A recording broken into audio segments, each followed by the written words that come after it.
यो चिसो मौसममा तातो मालपुवा खान त कसलाई पो मन पर्दैन र। बनाउनु पो आउँदैन भन्नुहुन्छ भने आउनुहोस्, सँगै बनाऊँ है त।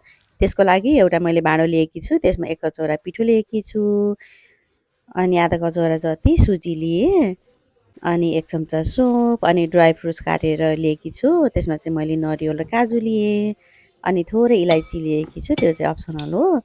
अब यसलाई मजाले मिलाउने, अनि थोरै दुध राखेर यसलाई एउटा पातलो ब्याटर बनाउने।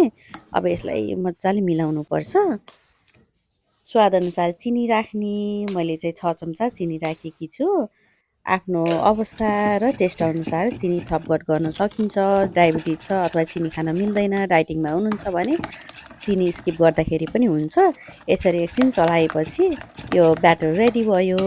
ब्याटर रेडी भयो कि भएन भनेर चेक गर्न चाहनुहुन्छ भने एउटा चम्चामा लिनुहोस्, अनि त्यसपछि एउटा चम्चामा लिएर यसरी झार्दाखेरि सरर झर्ने यस्तो खालको ब्याटर हुनुपर्छ। अब यो हाम्रो पिठो रेडी भयो। अब पकाउनको लागि हामीले एउटा प्यानमा तेल राखौँ। तेल चाहिँ जोस् रोटी डुब्ने इनफ हुनुपर्छ। मैले एउटा प्लेट र टिस्यु पेपर रेडी गरेकी छु रोटी राख्नको लागि। अब कचौरामा अथवा डाडुमा थोरै पिठो लिएर तेलमा राखिदिने यसरी।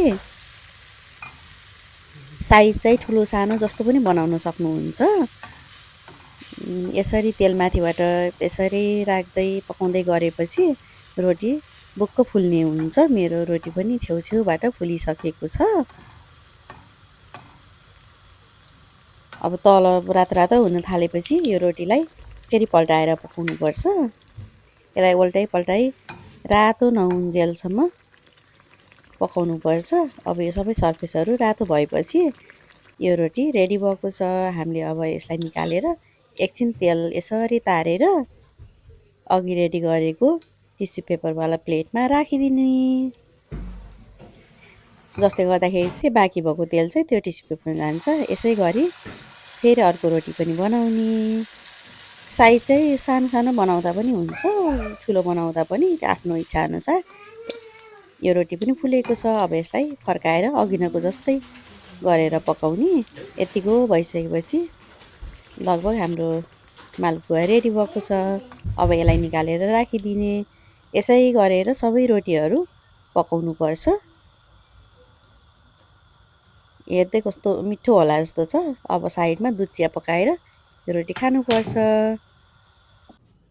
मेरो रोटी सबै पाकेर रेडी भएको छ। मैले चाहिँ यसरी प्लेटमा यसरी सर्भ गरेकी छु। हजुरहरू पनि यो जाडोमा यसै गरी खानुहोला है त। Happy cooking.